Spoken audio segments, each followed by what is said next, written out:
of a national budget framework paper. That is the beginning of the budgeting process. The approval of the National Budget Framework Paper 2023-2024, 2027-2028 on 31st January 2023. That is pursuant to Section 9, 5, and 8 of the Public Finance Management Act 2015 and Rule 145 of the Rules of Procedure. Then we have the approval of the ministerial policy statements for financial year 2023-2024. Can I have order in the House? 5 and 8 of the Public Finance. Honorable members, can I have order in the House? And Rule 145. There is an approval of ministerial policy statements 2023-2024, and that is in line with Section 12 of the Public Finance Management Act 2015 and Rule 149 of the Rules of Procedure. Consideration of the tax and revenue bills. These tax and revenue bills is where the source of the money comes from. This was considered on 2nd, 3rd, and 16th of May 2023, and that is pursuant to Section 8 of the Public Finance Management Act 2015 and Rule 150 of the Rules of Procedure. The approval of the budget for financial year 2023-2024 was done on 18th May 2023, pursuant to Section 14 of the Public Finance Management Act and Rule 151 and 152 of the Rules of Procedure. However, on consideration of the budget, as legislature, we want to register our disappointment.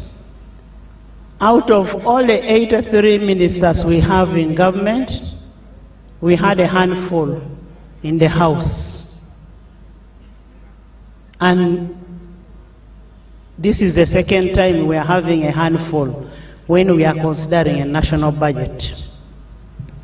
Your Excellency, as we receive the budget speech, I wish to highlight the following salient observations.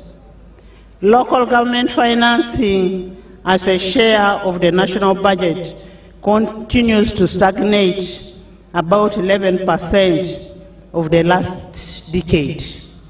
And this implies the budget of the local government is insufficient to adequately stimulate the desired growth envisaged under the fiscal decentralization strategy. 2, the capacity of the local authorization to raise the local revenues remains a dismay. This has impeded the ability to fund a number of priority areas. So we need to get more areas where we can be able to get funds. 3, the continued rollout of the parish development model requires addressing existent challenges which this Parliament has already identified, and Parliament together with the Executive should work together to ensure that the PDM becomes a success, since we are putting a lot of money in PDM. 4, the increased domestic borrowing is amidst the increased public expenditure, which is a pressure to the economy. And as 11th Parliament, we want to request that we reduce on public borrowing. 5, the high unit cost of implementing the infrastructure projects, notably in sustainable energy development and integrated transport infrastructure and service programs, This is mainly attributed to overdependence on foreign entities and supervised by foreign persons who are paid highly instead of making sure that our local content is encouraged and given work to be done. Continued accumulation of domestic arrears by government in a disruptive effect of performance of the private sector. Your Excellency, all the aforementioned observations point to the need to widen on our revenue and enable adequate financing of our national priorities. I therefore urge Executive to work hard to expand the tax base and increase on the revenue that is collected for us to be able to fund the priority areas. Your Excellency and honorable members, in the coming financial year, we urge the accounting officers to ensure efficiency and effectiveness in budget execution. Among others is plugging the existing budgets, linkages, strengthening the internal controls, reducing the wastage, and then public loss. We also have MDS who understand that they have to present their budgets to Parliament during the budget framework paper, but they fail to do it. So they need to do whatever they do within the law. This will enable Parliament to do its work perfectly. We need to work with each other for us to be able to pass a budget that covers the whole country, that has an interest of national character. Your Excellency and my honorable members, our role as legislators will not only stop in appropriation and approving the budget. I have heard a lot of sentiments saying, what do we oversight? Oversight is one of our roles. And as we give out money today, we must do oversight of the money that we approved and given out. That is your role, and you must do it. There shouldn't be an aspect that there is conflicting oversight roles. The only institution that is given by the Constitution is Parliament of Uganda. The rest are just coming in to do their oversight, but ours is constitutional. When the new financial year commences on 1st July, we require parliamentary committees to scale up their oversight role. I have had incidences where ministries are saying, we cannot go from committee to committee. You're doing what you're supposed to do. When the committee requires you to go to a committee and represent your issues, that's what you're supposed to do. So, Honorable Kasaija, next time when you're required, kindly have your ministers in finance. And this is according to Article 79 of the Constitution of the Republic of Uganda, that gives us our right to do the oversight, legislation, representation, and appropriation.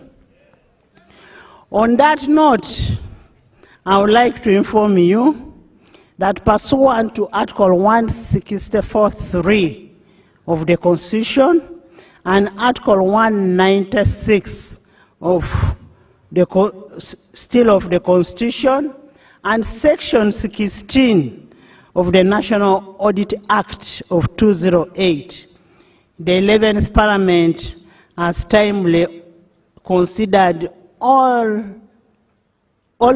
all the Auditor General's reports. Article 163(5) of the Constitution as per Article 635 of the Constitution, we are sending the reports to you for a Treasury memoranda. We want actions that have been taken on what Auditor General found out from MDS. And you know, constitutionally, there is a timeline for that.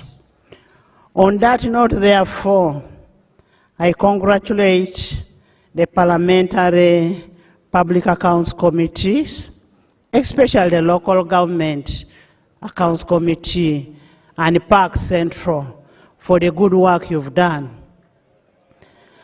As Parliament, we will continue to effectively play our role of oversight, appropriation, representation, and legislation as enshrined in Article 78, 79, and 163 of the Constitution, and to ensure that we do our work as per the requirement of the Constitution that we sought to uphold to. And we want to request executive that we work together to ensure that we make Parliament a people-centered Parliament. I would like to congratulate Your Excellency the President, the NRM party, and the people of Bukedea for electing a woman LOC5 by over 90%. I also want to congratulate the Minister of Finance for having the budget ready today, and we are here ready to receive the budget.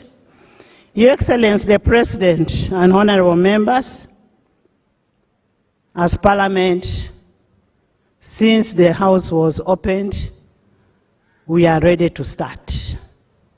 We are only waiting for the budget, and once more, I want to thank you so much, and I say all this for God and my country.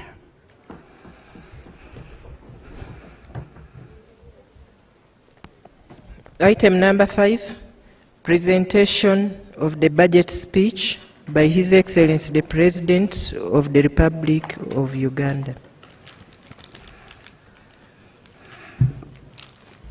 Honorable members, I have duly been notified that the delivery of the budget speech will be made by the Honorable Minister of Finance, Planning and Economic Development on behalf of His Excellency the President, who is virtually present in the sitting. The President will make additional remarks after the Minister has presented. And the President is watching whatever we are doing. Even in absentia, we are supposed to respect Rule 10.4. Let's listen, get the budget, and then we will wait to hear the President's remarks. I now want to invite the Minister of Finance, Planning and Economic Development to deliver the budget to the nation.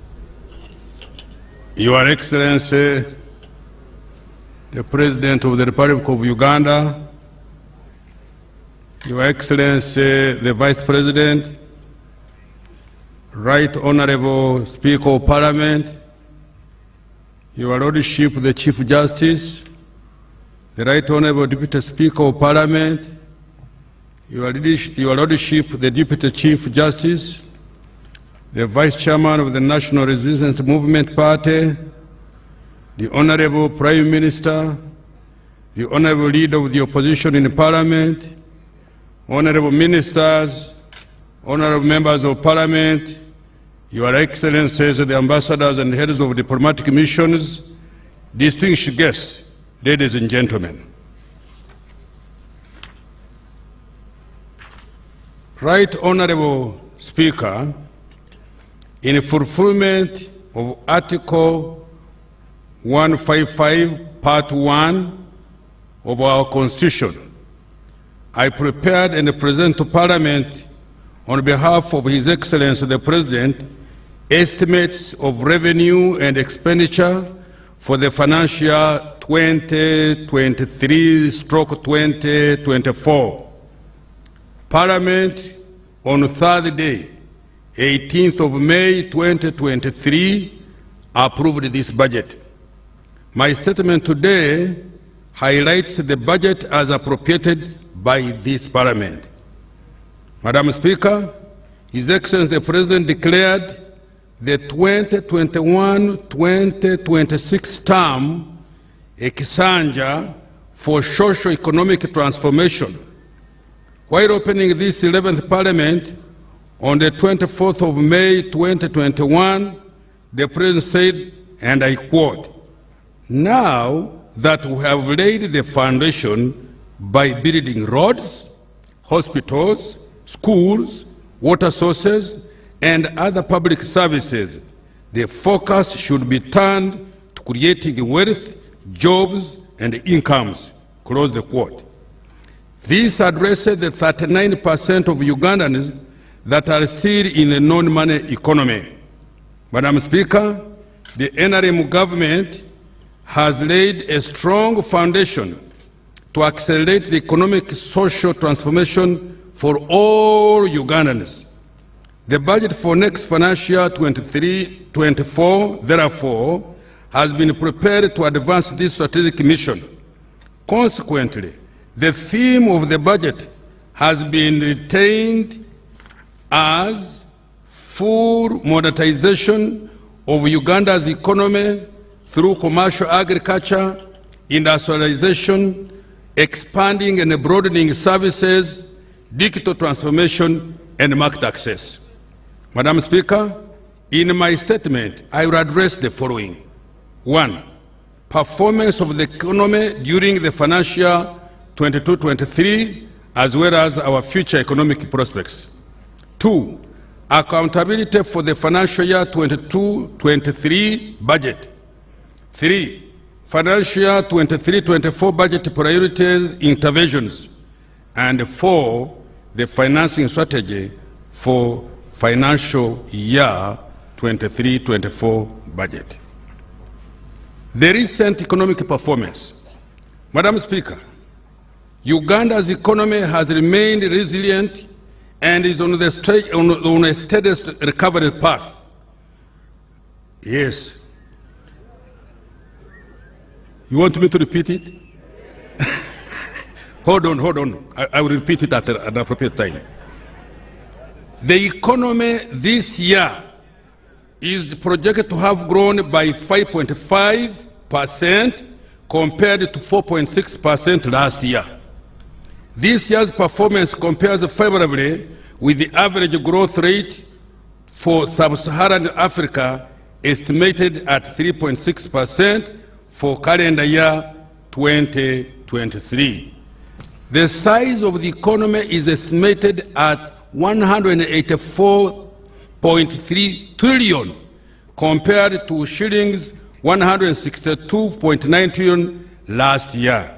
This is equivalent to US dollars 49.4 billion compared to US dollars 45.6 billion last year. This expansion is on account of good performance of the services sector, which grew at 6.2% compared to 4.1% in the previous year.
abantu.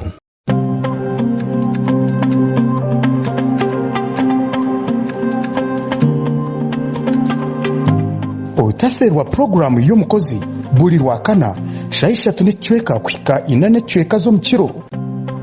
Nanye omuhereza wawe agaba $10 abakozi abari gukora emirimo yabo emirimo y'emukono ndija kuba ntubakuretera aha Sky TV obase kubegeraho iwe omunyeto ryokwe toyine murumo ninga shitori gukora no basa kwegera aha bakozi aba obase kugira ekiwayitandikiraho na nitwe aha Sky TV irakari y'abantu. Turebere enshonga za rukundo aha rubaju rw'omwami n'omukyara boyfriend na girlfriend narishi abantu binja bariokwe habiremo obutikirizana habamu n'obutabanguko mu maka. Turebere ngu ebi nibiretwamu obutesigana okushanga otinevunanizibwa aha mukundwa wawe, too much expectations kandi na lack of respect for your partner.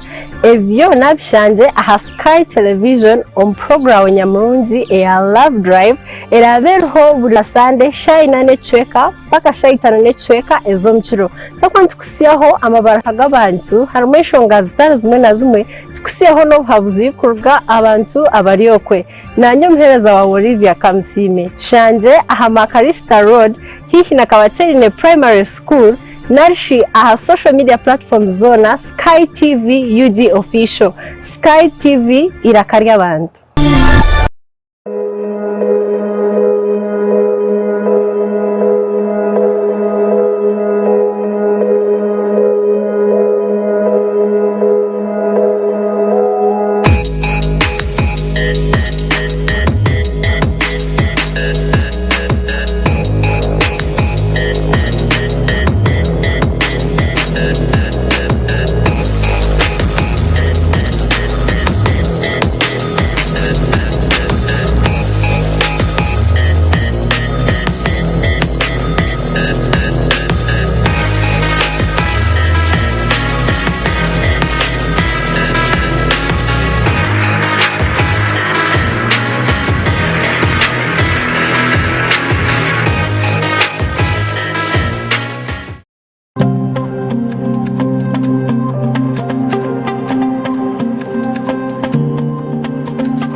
Kabiri shaishatu nechweka kuhika 4 chweka z'omukiro otaferwa program omuhinji n'umulisa aha Sky TV.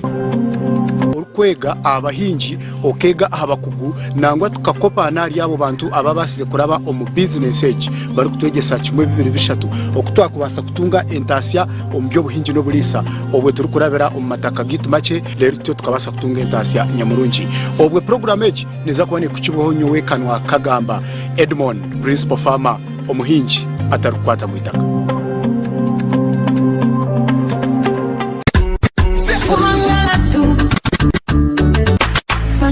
Let's go. You should be out of every. Bust it up, bust it. I put diamonds on your wrist. Hey, I'm coming and I'm not denying. Make a way for me. Lunchtime request show aha Sky TV okurugoro kubanza Sera gatano shaha munana shayikomeza mwawa no twantsa omudi atamushana okushaba keshongoro shaho birthdays no manya oryoko to kumanya muntu wamana wo celebrating na birthday twinemu obutumwa bwingi aho surprise calls ziri no basa kohereza obutumwa mama wawe tata wawe omwana wawe nenga shi boyfriend wawe nenga shi ex wawe kuruga shaha munana shayikomeza mwabaziyo hanuya aha Sky TV iraka ry'abantu is the boy king Adena Cavs baby bam bam bam bam bam bam bam.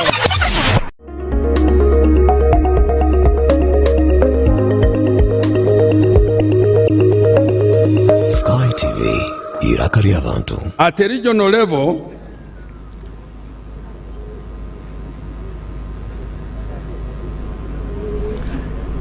by April 2023, we have recorded a traded surplus with our East African community trading partners of shillings 1 billion, no, of US dollars 1 billion.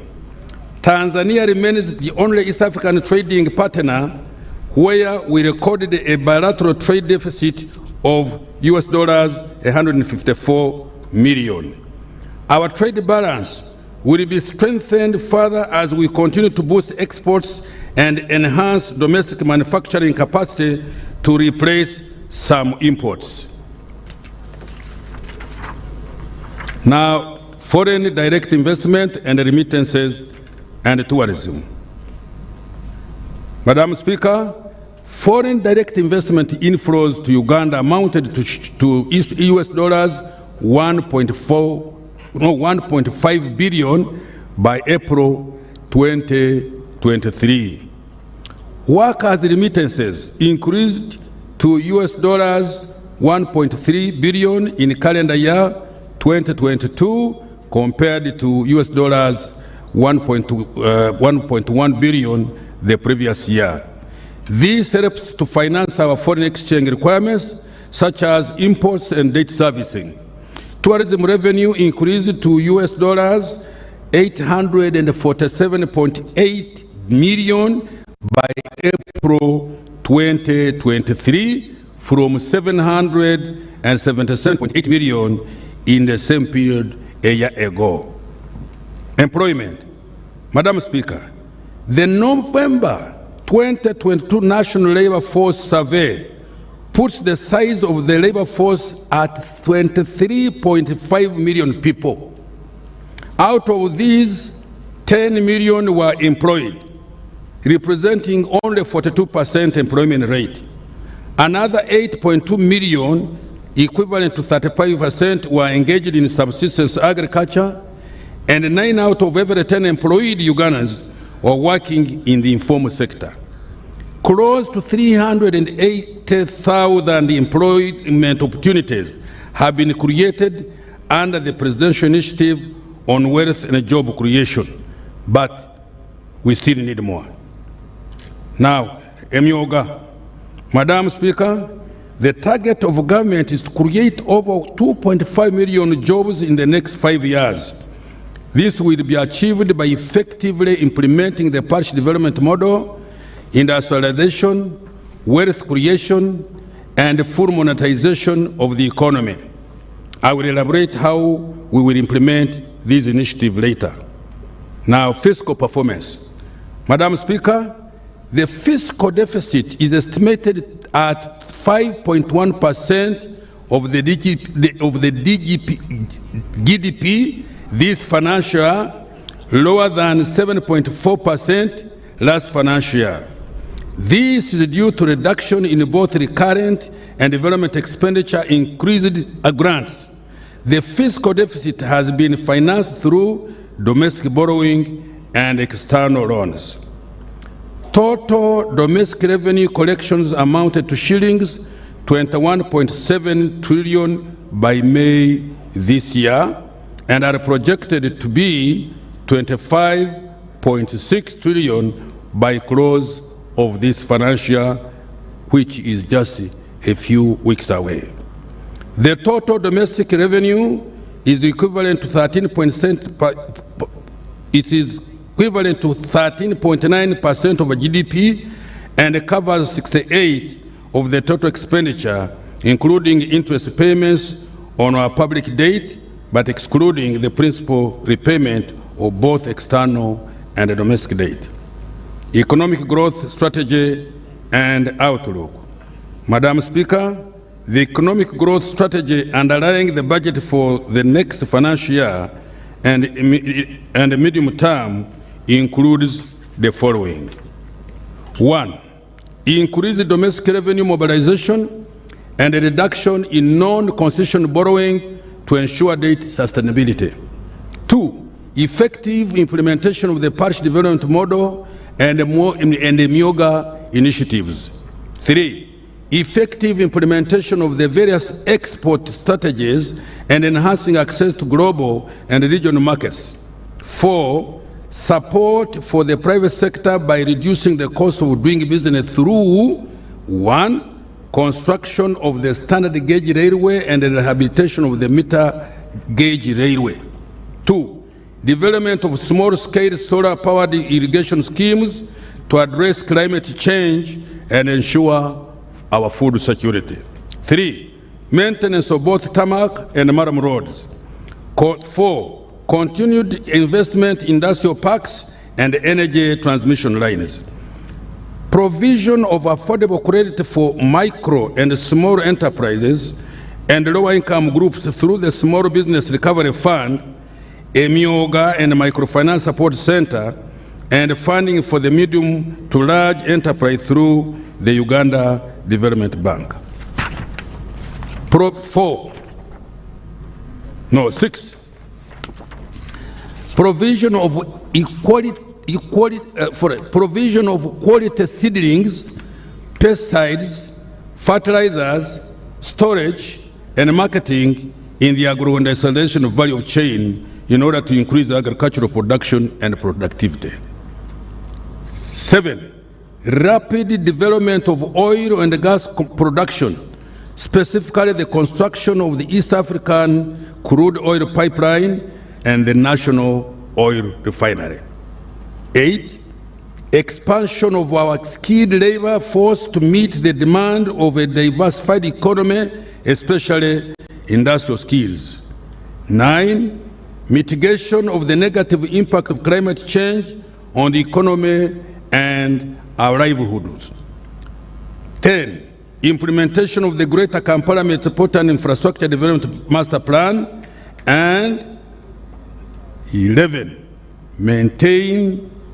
maintenance of peace and security of persons and property are the bedrock on which the above are based for. Peace, security, freedom. Madam Speaker, as a result of these interventions, Uganda's economy is projected to grow at 6% in financial year 23-24. Can I repeat the other thing? You see what I was telling you? Over the next 5 years, the economy is projected to grow at an average of 6.5% to 7% per year. Twekubireko mu ngalo za Uganda nizibanange. These things are not common everywhere. Financial year 23-24 budget priorities. Madam Speaker, the budget for next financial year is aimed at achieving the following broad objectives. 1, urgent completion of key public investments with higher multiplier effects on the attainment of NDP 3 targets and the NRM 2021-2026 manifesto. 2, enhance revenue mobilization and collections. 3, full-scale operationalization of the parish development model. And 4, enhance government efficiency and effectiveness through rationalization of public expenditure and the payroll and the audit and so forth. Payroll audit and so forth. The key priorities funded to achieve these objectives are the following. 1, boosting household incomes and micro enterprises.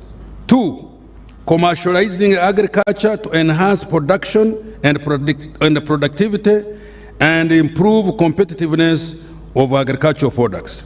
3, supporting private sector growth. 4, investing in the people of Uganda. And I emphasize that one, investing in the people of Uganda. 5, improving the stock and the quality of infrastructure. 6, expediting implementation of strategic interventions in innovation, research and development, and the mineral, oil, and gas industry. Madam Speaker, in order to effectively implement these strategic priorities, the government shall ensure peace and security, good governance, the rule of law as the bedrock for economic activities.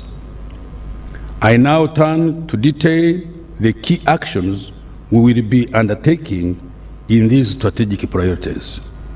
Boosting household incomes and micro enterprises.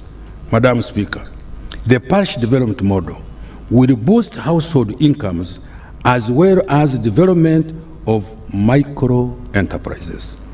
Since the launch of the PDM in February 2022, a total of shillings 590.2 billion has been disbursed to all the 10,459 parishes nationwide, translating into shillings 50 million per parish. The balance will be disbursed by end of this month. Next financial year, the parish development model has been allocated 1.1 trillion Uganda shillings.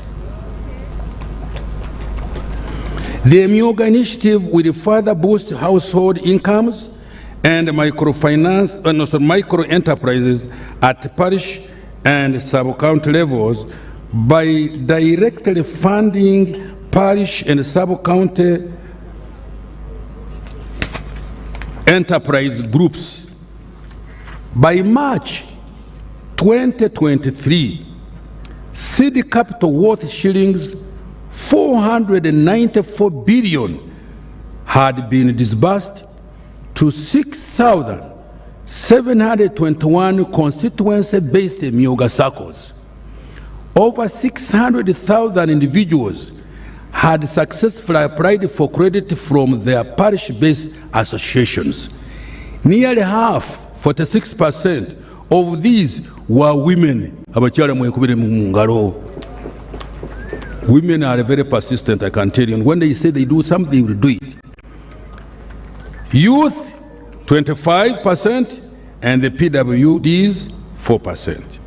These circles have also mobilized savings of shillings 78 billion and a further shillings 80 billion recovered from the loans given to the beneficiaries. Now somebody said the Myoga is non-performing. He does not know what he's talking about. And I'm sorry for that type of person. This demonstrates the sustainability of the Myoga initiative.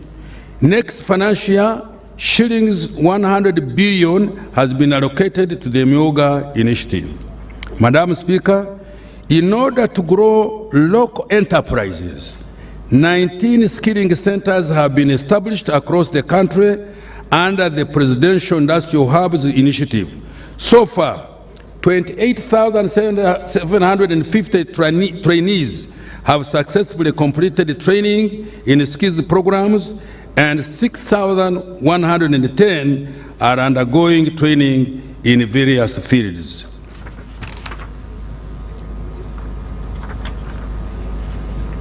Our Lady of Fatima Catholic Church Nakurabye, Luzira Prisons, Subway Crescent Towers, Wabigalo Parish Community, Butikirwa, Kigowa, Ntinda, and a community hall. This support will continue over the medium term. Madam Speaker, shillings 60 billion has been allocated for skilling the youth in the next financial year. Commercializing agriculture. Madam Speaker, during this financial year, additional funding amounting shillings 110 billion was provided for food security interventions in government institutions with farms including the UPDF, Uganda Prisons, Ministry of Agriculture, the National Agricultural Research Organization, and the National Agriculture Genetics Resources Center and Data Bank. The priority actions to commercialize agriculture next financial year will include the following. 1. Support agricultural research for the development of climate-resilient crops and animal species. 2. Promote environmental conservation, restoration and protection of the regulated water catchment areas and forest covers. 3. Construct small, medium, and large-scale irrigation schemes in water-stressed areas. This will include the construction of earth dams at Unyama in Gulu, Namaru in Nakapiripirit, Sipi in Bulambuli, Kabuyanda in Singro, among others.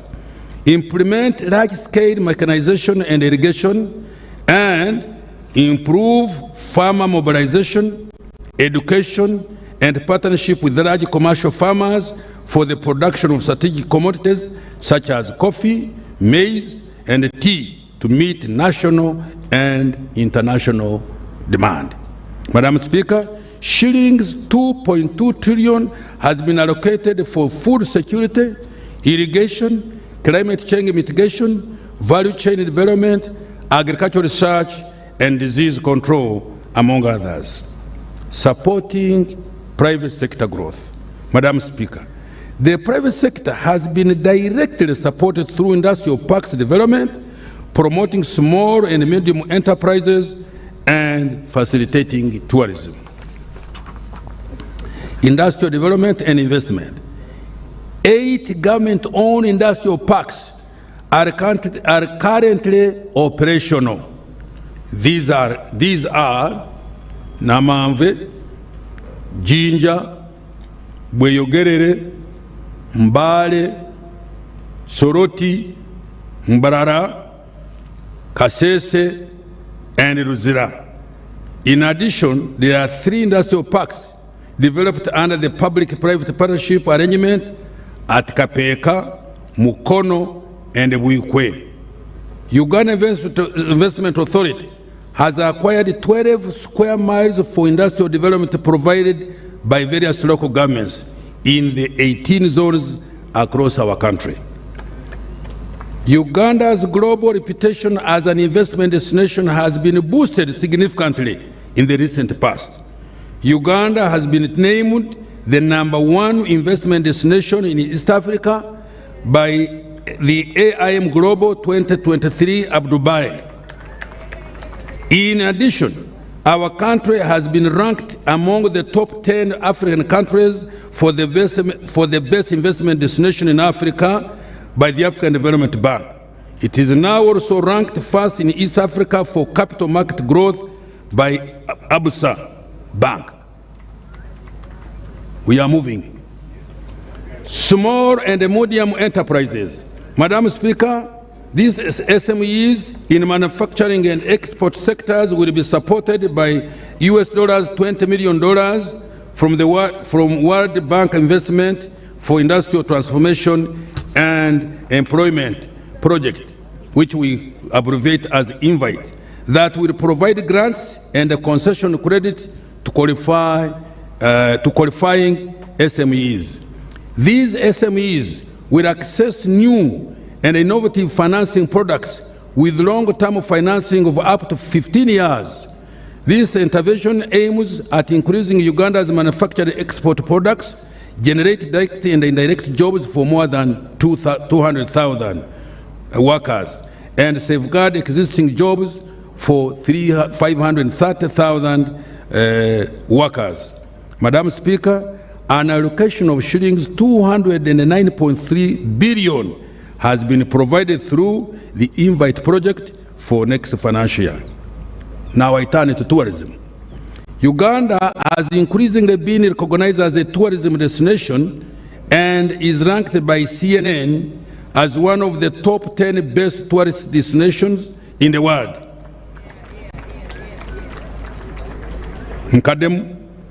Uganda has increasingly been recognized as a tourism destination and is ranked by CNN as one of the top best tourism destinations in the world.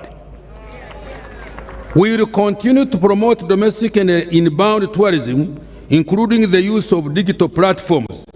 Uganda will also be marketed as a global and regional center for meetings, incentives, conferences, and exhibitions. Hospitality standards will be enforced through licensing, grading, and classification of tourism facilities. Shillings 249 billion has been allocated for the promotion of our tourism business. Madam Speaker, all the private sector interventions I have detailed above have been allocated shillings 2.4 trillion. Now investing in people. Madam Speaker, Uganda has registered visible improvements in healthcare outcomes, access to knowledge, and a decent standard of living. On average, a Ugandan now lives longer at 64 years, up from 53 years, just as recently as 2015. The Ugandan attains more years of schooling and enjoys a higher income per capita than ever before. Let me repeat this, because it is interesting, especially to me, who is working day and night to make sure that the youth and the sick are helped to recover. Uganda has registered visible improvement in health care outcomes, access to knowledge, and a decent standard of living. On average, a Ugandan now lives longer, 64 years, up from 53 years, just as recently as 2015. Attains more years of schooling and enjoys a higher income per capita than ever before. Now we turn to health. Access to health care by Ugandans remains a key priority of this government. Consequently, 381 health center 2s have been upgraded to health center 3s. Honorable Jane, you will confirm that one. In addition, 250,000 health center 3s have been upgraded to health center 4 and equipped and are now functional, largely supported by the Uganda Intergovernmental Fiscal Transfer Program, which we abbreviate as UGFIT, which is co-funded by the World Bank. Construction and equipping of 31 new health center 3s in sub-counties without any health facility is now at 90% complete. The health referral system has also been enhanced by fully functioning 143 intensive care units and 5 high dependency units in national, regional referral hospitals across our country. Next year, the Murago Super Specialized Hospital and the new state-of-the-art intensive care unit at Uganda Cancer Institute will be fully operationalized. They will provide specialized care to all Ugandans and reduce medical referrals abroad. In addition, all existing health center 4s and health center 3s will be facilitated to offer quality health care to all Ugandans. In this respect, health worker supervision and management will be strengthened to reduce absenteeism. After the ongoing audit of the payroll, the ban on health worker recruitment will be lifted. Let me repeat this. After the ongoing audit of the payroll, the ban on health worker recruitment will be lifted. Government in the next few weeks resolves the plight of the medical interns and doctors designated as senior house officers in view of their important role in supporting the health care system. Government, we in the next few weeks resolve the plight of medical interns and doctors designated as senior house officers in view of their important role in supporting the healthcare system. So please, interns, calm down. We are coming to rescue you. In the meantime, I have provided shillings 22 billion to clear outstanding arrears for medical interns and senior house officers for the financial year ending June this year. Education. Madam Speaker, we have registered significant progress in accessing to education. Uganda's literacy rate improved from 70.2% in 2012 to 79% in 2021. Education enrollment in public schools is now at 8.4 million children in primary school and at 833 pupils in secondary and 174,000 students in tertiary institutions. The question we must raise, these children were 8.8 in primary, now in secondary they are only 8.3300. Where did the balance go? To improve delivery of the recently launched curriculum, 300,100 teachers were trained and inspection of learning institutions was enhanced using the inspection system. The teacher effectiveness and learners achievement system has helped to reduce teacher absenteeism and improved pupil attendance. The education management information system has been revamped to support data management and decision making in education. To enhance sports development, talent identification, nurturing, and professional development have been emphasized. Madam Speaker, the Mountains of the Moon University was operationalized during this year. Upgrading of the facilities was completed at Uganda Technical College in Lira, Elgon, and Bushenyi. Next year, the construction and equipping of 2 unit laboratories in 21 secondary schools currently without any will commence in line with the science, technology, engineering, mathematics policy. Government will continue with the construction of 115 city secondary schools in sub-counties without any under the Uganda Intergovernment Fiscal Transfer Program. Madam Speaker, after the ongoing audit of the government payroll, the ban on recruitment will also be lifted to cover the staffing gaps in education. Madam Speaker, government will continue to support sports activities and entertainment talents and enforce copyrights for performing artists. Safe water. Madam Speaker, the national water coverage for safe and clean water for human consumption now stands at 70%, with 67% in rural areas and 72% in urban areas. But we still need more.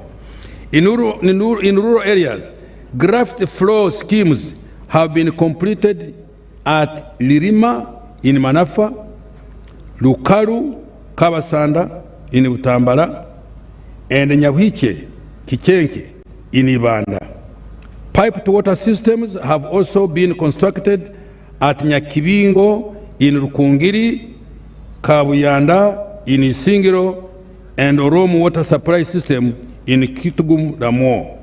In addition, 40 solar-powered mini-piped schemes serving 173 persons have been constructed across 15 least-served districts, including Liantonde, Sembabule, Yumbe, Rakai, Buyende, Kamuli, and Kakumiro. In urban areas, 9 piped water supply and sanitation systems have been completed in Dokolo, Padibe, Lamo, Obramachaku, Arua, Kagadi, Morolem, Alerek, Abim, and Kambuga 2 in Kanungu. Madam Speaker, access to safe and clean water will be enhanced to achieve 85% coverage in rural areas and 100% average in urban areas by the year 2025. Next year, the main activities toward this goal include construction of 1,540 boreholes in 1,050 villages and town wards, building 49 large and 67 medium and 80 small piped water schemes in both urban and rural areas, and the rehabilitation and maintenance of 50 water systems in growth centers. Interventions that build human capital have been allocated 9.6 trillion. In addition, the government, together with the World Bank, are implementing shilling US dollars 500 million Uganda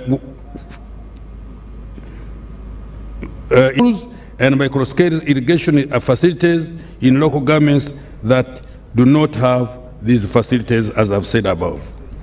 Enhancing infrastructure stock and quality. Madam Speaker, the stock and the quality of infrastructure is a key enabler for economic growth, development, and social transformation. Transport infrastructure. Transport infrastructure development has been a major hallmark of Uganda's recent economic development. The road sector in 1986 totaled 97,100 kilometers. Today, it has expanded 20-fold to almost 160,000 kilometers, while only 6,700 kilometers of today's road network is paved. The road network now allows access to even the remotest part of Uganda. Next financial year, we will substantially complete 16 national road projects, including Atia Kalaropi, Moroto, Lokitanyala, Kawuku, Werenga, Namugonde, Bugiri, Nsambia, Mukwano, the Kampala flyover, and the Shere Town, Kiamate access roads. In addition, priority will be accorded to maintenance of existing road network, both national and district, urban and community access roads. The Bukungu, Kagwara, Kaberamaido ferry and related landing sites, and Lake Bunyonyi ferries and their landing sites will also be completed. Madam Speaker, emergency repairs of the Kampala-Malaba meter gauge railway was completed this year. Emergency repairs. Let me repeat. Madam Speaker, emergency repairs of the Kampala-Malaba meter gauge railway has completed this year. The full,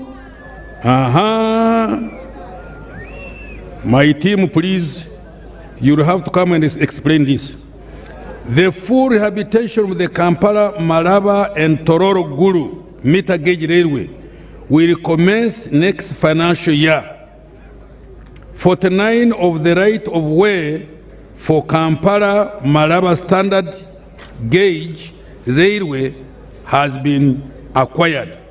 The construction of Malaba Kampala standard gauge railway will commence next financial year, for which shillings 535 billion has been provided.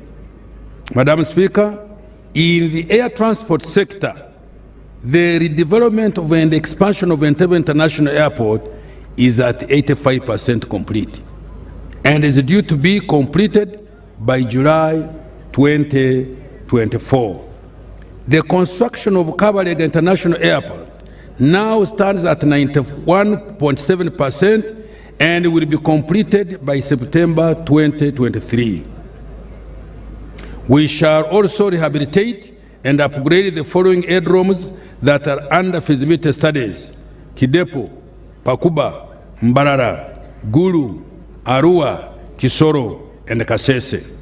Madam Speaker, an allocation of shillings 4.5 trillion, representing 13.3% of the total budget, has been budgeted for road maintenance, construction, railway development and rehabilitation, water and air transport development. Of particular significance, an allocation of shillings 1 billion has been provided to each district, city and municipality for road grading, maram and compacting. In total, shillings 176 billion has been allocated for this purpose. We have also secured $608.7 million, equivalent to shillings 2.25 trillion, to address flooding, traffic congestion, poor road infrastructure, and signalized injunctions, and unemployment in Greater Kampala metropolitan area, covering Kampala, Wakiso, Mukono, and in Mpigi district and their municipalities. This will upgrade 504 kilometers of roads, including junction signalization in 8 urban authorities, rehabilitation of 30 stormwater drainage points, upgrade 23 markets, and construct 25 artisanal parks and industrial work spaces for the small-scale manufacturers. Madam Speaker, in collaboration with the World Bank, government is implementing the US $360 million Uganda support to municipal infrastructure development USMID program to improve infrastructure and address operational challenges in the cities and municipalities. Power infrastructure. Power generation, transmission, and distribution infrastructure have continued to expand. Generation capacity increased to 1,379.1 megawatt as at March 2023 from 1,343.9 megawatt in March 2022, an increase of 34.4 megawatt, although that is not enough again. With the commissioning of the Karuma hydropower project planned for September this year, generation capacity will increase to 1,976 megawatt. The 6 megawatt Nyagaka 3 hydropower project is also due for commissioning by end of this month. In transmission, a total of 417 kilometers of transmission lines were added to the main grid during the year, bringing the total transmission line network now to 4,011 kilometers. To enable evacuation of power from 600 megawatt Karuma hydropower project, the 2048 kilometer Karuma Kawanda, the kilometer 55 Karuma Oruyo, and the 76 kilometer Karuma Lira lines have been completed. Next financial year, 761 kilometers of transmission lines and associated power substation will be constructed to improve the stability and reliability of the network. We also build the capacity of the Uganda electricity generation and transmission companies to manage the generation and distribution networks after the expiry of the ESCOM and the Umumeme concessions. Madam Speaker, next financial year, 1.3 trillion has been allocated to electricity interventions. Digital transformation, Madam Speaker.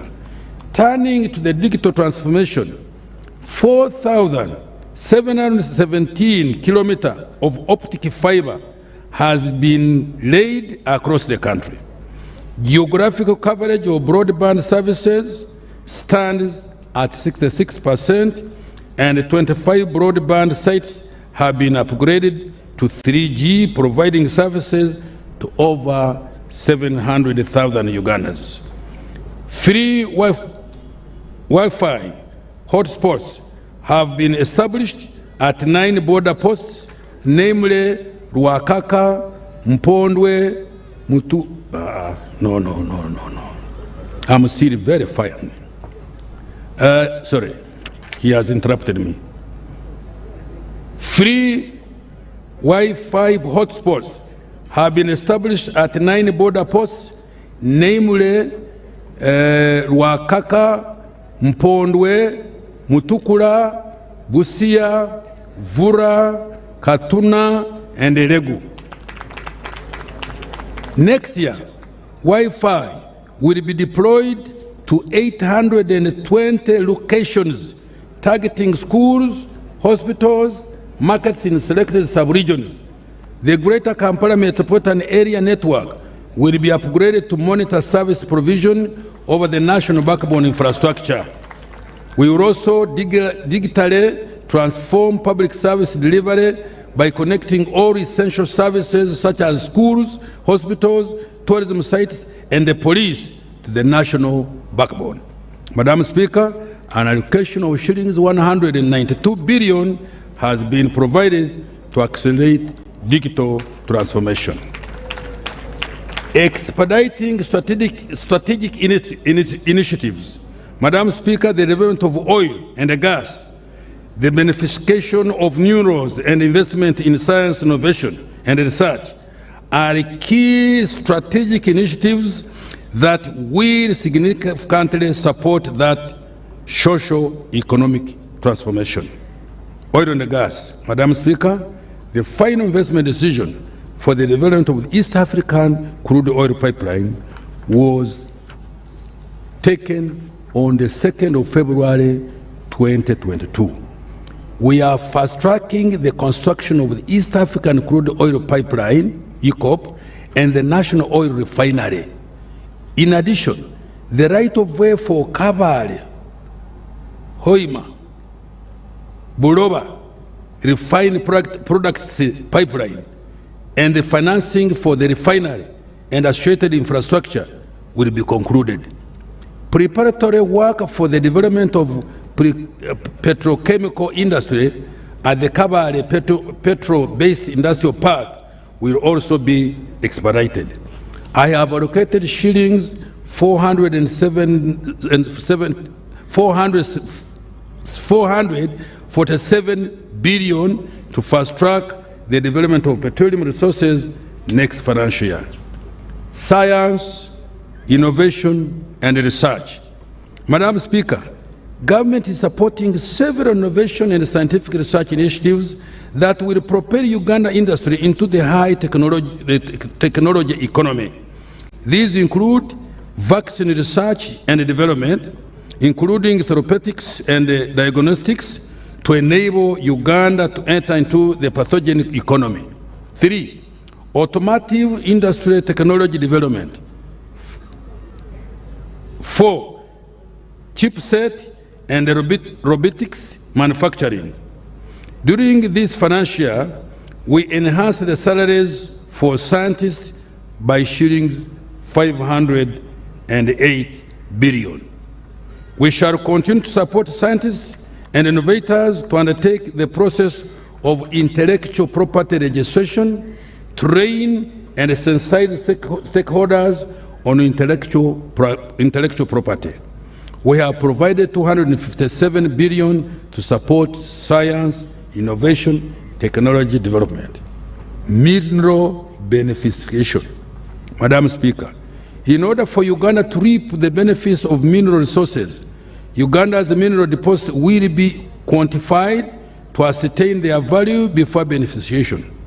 We shall also operationalize the recently approved mineral legislation to regulate artisan and small-scale miners.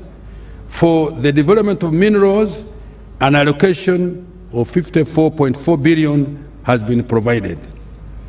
Maintaining security, good governance and rule of law. Madam Speaker, security, good governance, and the rule of law are the bedrock of the success of our socio-economic interventions. In order to guarantee the security of persons and property, the capacity of security and intelligence agencies will be strengthened to address any security threats and build the national defense capability. In order to enhance good governance, Parliament's legislative and oversight role will be strengthened to ensure proper use of public funds, among others. Madam Speaker, you forwarded me on something. I will touch it on when I'm concluding by our not attending parliamentary committees, but I will comment on that. Furthermore, we will ensure compliance with rules and regulations in public financial management and implement Parliament's recommendations on the use of public funds.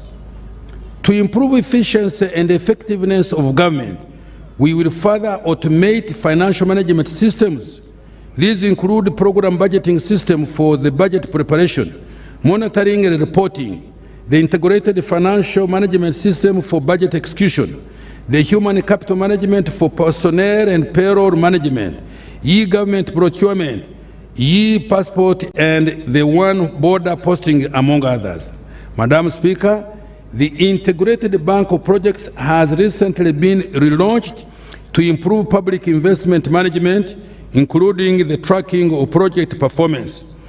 Projects whose implementation has unduly delayed without sound reason will be removed from the public investment plan. Madam Speaker, the rationalization of government agencies will commence in financial year 24-25. In addition, the government has stopped the creation of additional administrative units and agencies. Madam Speaker, to enhance access to justice, the target is to reduce court case backlog by about 6,000 cases by end of June 2024 from the 50,000 outstanding cases. A total of 117 districts already have complete frontline criminal and civil justice service delivery points comprising of a police station, court, prison, prosecution services, and legal aid services, among others. The target is to have 119 districts with justice service delivery points by end of June 2024. The construction of the Supreme Court and the Court of Appeal buildings in Kampala and the Soroti and Rukungiri High Court buildings will be completed. In addition, the High Court buildings in Albetong, Budaka, Lyantonde, and the Magistrate Court buildings in Karenga, Patongo, and Abim will also be completed. Madam Speaker, the functions which include enactment of legislation, oversight, and accountability roles will further be strengthened. In this regard, the construction of parliamentary chambers is ongoing. Madam Speaker, security, governance, the legislature, and the administration of justice have been allocated shillings 9.1 trillion next financial year, up from 8.1 trillion this financial year. Fiscal strategy for financial year 23-24 and the medium term. Madam Speaker, the fiscal strategy for next financial year prioritizes enhancing revenue collection, the rationalization of public expenditure, and ensuring long-term debt sustainability. This will reduce reliance on external financing for socio-economic transformation. Therefore, the fiscal strategy will focus on the following. 1. Continuing effective implementation of the domestic revenue mobilization strategy. 2.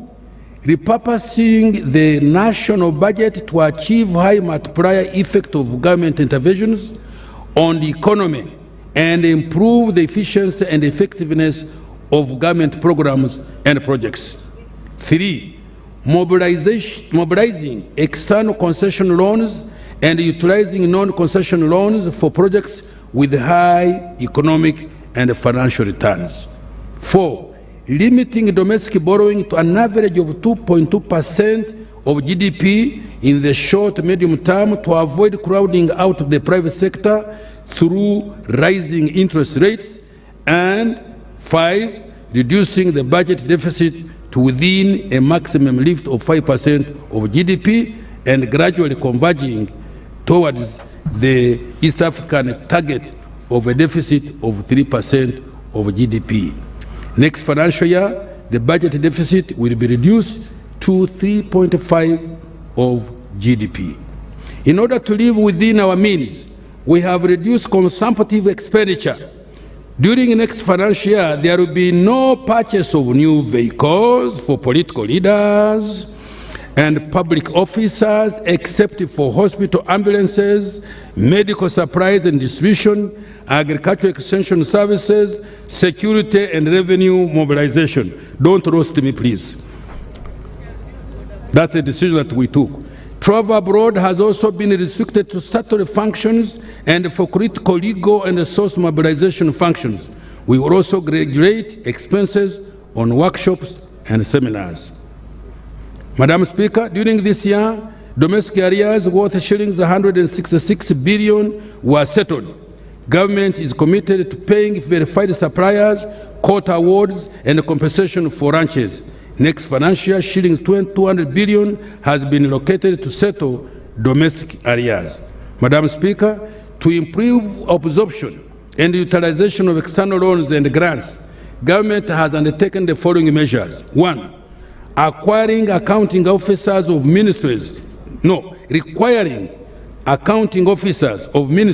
departments and agencies to provide quarterly physical performance briefs to the Ministry of Finance, Planning and Economic Development, and Office of the Prime Minister on the performance of externally financed projects under their jurisdiction. 2. Ensuring project selection, design, approval, and analysis is undertaken before the project is approved for funding. 3. Providing a dedicated fund for land acquisition and right of way instead of earmarking funds for particular projects to address delays in compensation. 4. Commencing project implementation only on sites where there are no rights of way and other physical encumbrances. 5. Requiring all environmental and social safeguards to be enforced by the Ministry of Gender, Labour and Social Development and the National Environmental Management Authority during the project design. 6. Enhancing dialogue with the development partners to ensure smooth implementation of externally funded projects. And 7. Placing all project coordinators on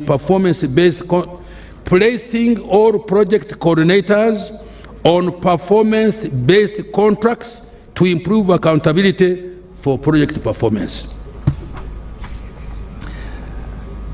Domestic revenue mobilization for the financial year we are budgeting for. Madam Speaker, domestic revenues for financial 23-24 are projected to amount to 29.7 trillion, of which 27.4 trillion will be tax revenue and 2.3 trillion will be non-tax revenue. This represents a revenue effort of 14.3% of GDP. We want to go to 18-20 in the immediate future. Under the domestic revenue mobilization strategy, the objective is to improve revenue collection to between 16 to 18 of GDP over the next 5 years, from about 13.5 of GDP currently now.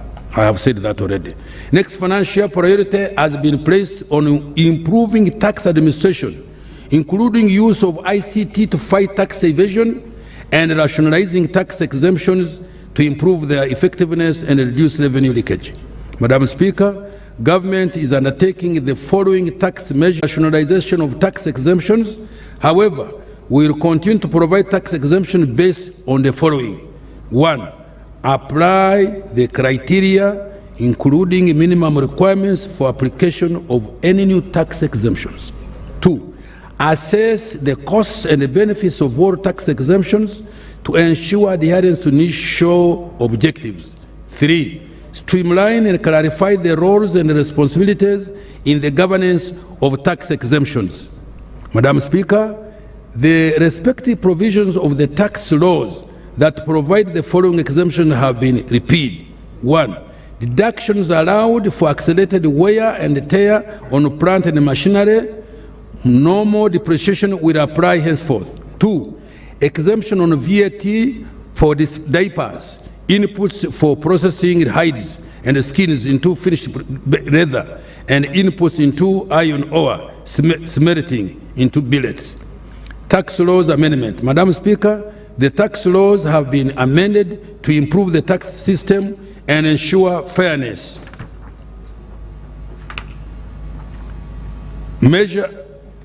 These measures have generated 615 billion in addition to revenue next year, equivalent to 3.3% of GDP. The amendments are detailed in the respective tax laws approved by Parliament. I will, however, highlight a few of these amendments later on.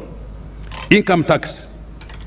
Madam Speaker, the Income Tax Act has been amended to allow taxpayers who obtain credit facilities from SACCOs, non-deposit-taking microfinance institutions, self-help groups, and community-based microfinance institutions to deduct the entire interest on loans from these institutions as a business expense while determining their taxable income. This is the practice for taxpayers borrowing from commercial banks and microfinance institutions. The objective of this measure is to extend this benefit to borrowers of microfinance institutions and money lenders.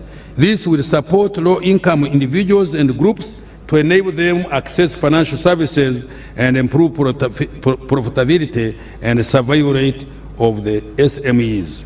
Madam Speaker, in addition to withholding tax of 10%, Madam Speaker, in addition, a withholding tax of 10% has been imposed on commissions paid to agent bankers to equalize their tax treatment with other agents operating similar businesses, such as mobile money agents. Value added tax. Madam Speaker, the VAT Act has been amended to 1.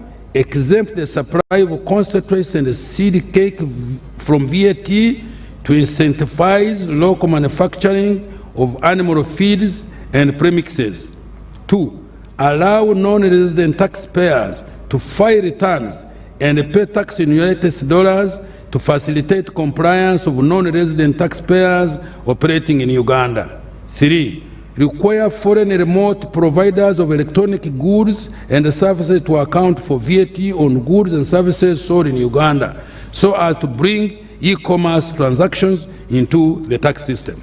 In addition, the scope of electronic services on which VAT is applicable has been expanded to include, among others, films, games of chance, advertising platforms, streamlining platforms,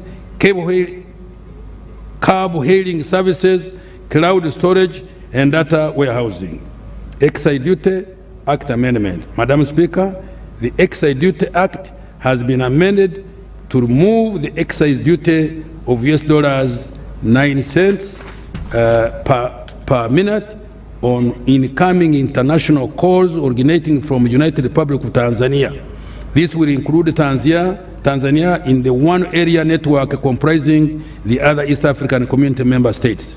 Phone users in East African Community will now be able to make and receive calls at local rates regardless of their location within the one network area. Madam Speaker, the size of investment capital required for an investor to benefit from excise duty exemption on construction materials has been reduced from $5 million to $50 million for Uganda nationals. Foreign investors will be required to have investment capital of at least $50 million in order to benefit from this exemption.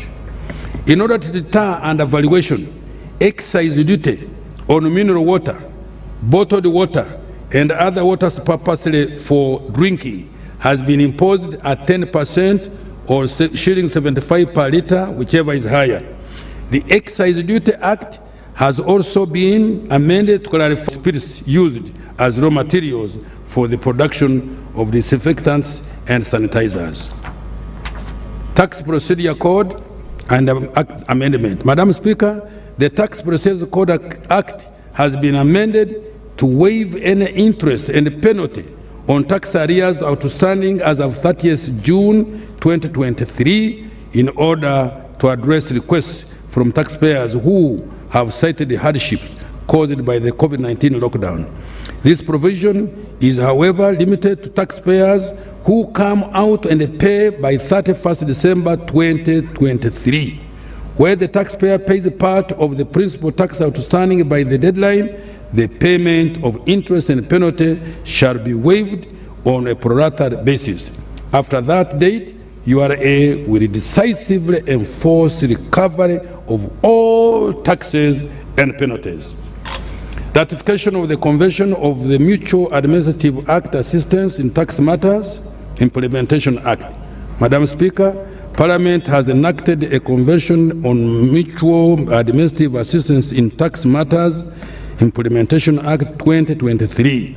This is to increase cooperation among tax authorities in participating countries to tackle tax avoidance and cross-border tax evasion. This will assist URA to receive correct information to deter illicit financial transactions where the country is estimated to lose revenue amounting to shillings 300 to 500 billion annually. Tax administration reforms. Madam Speaker, sustainable revenue collection requires efficiency in the management and administration of the tax system. The following measures will be undertaken. 1. Strengthening the taxpayer register expansion program framework, which is a collaboration between Uganda Revenue Authority, Uganda Registration Services Bureau, Kampala Capital City Authority, and the Ministry of Local Government in revenue collection. This framework targets to improve the environment for business formalization and growth. 2. Supporting local governments to enhance their revenue effort, including using electronic systems. 3. Undertaking VAT field audits, complex audits, and strengthening data recovery. 4. Leveraging ICT to analyze the data and integrating with other government systems to properly identify the taxable transactions and taxpayers. 5. Improving taxpayer awareness to know their rights and obligations and enhance stakeholder engagements. 6. Continuing tax education and awareness and agenda. 7. Further strengthening of URA staff compliance to procedures, guidelines, and standards to curb corruption tendencies and minimize revenue leakages, including staff deployment in areas with highest risk for revenue collection. 8. Utilizing the alternative dispute resolution mechanism by negotiating with the taxpayers for settlement of tax disputes out of the court system to avoid delays in the resolution of tax disputes. 9. Using ICT systems such as electronic fiscal receipting and invoicing system, electronic fiscal devices, and the digital tracking system, tax stamps, and rental tax solution, and telecom sector activities. 10. Continuing the outgoing integrated drive to combat corruption. Let me repeat this. Continuing the ongoing integrated drive to combat corruption and other vices essential for improving revenue collection. 11. Intensifying the surveillance of wider coverage of porous borders to curb smuggling through extensive intelligence-focused operations supported by use of drones and body cameras. Strengthening regional integration and trade. Madam Speaker, budget consultations with our regional ministers of finance were held on 8th to 12th May 2023 in Arusha, Tanzania, and agreed to make some changes in the East African taxation structure. Madam Speaker, to make our industries more competitive, attract investments, and remove the remaining barriers to trade among African countries, we agreed as East African Community partner states to change the taxes paid on goods coming from outside the East African Community as follows. 1. 0% duty levied on imports of raw materials and capital goods. 2. 10% duty charged on imports of intermediate goods. 3. 25% duty charged on imports of finished goods not readily available in the region. 4. A maximum rate of 35% duty charged on imports of finished goods readily available in the region, addition of our local industries. Now I turn to public debt.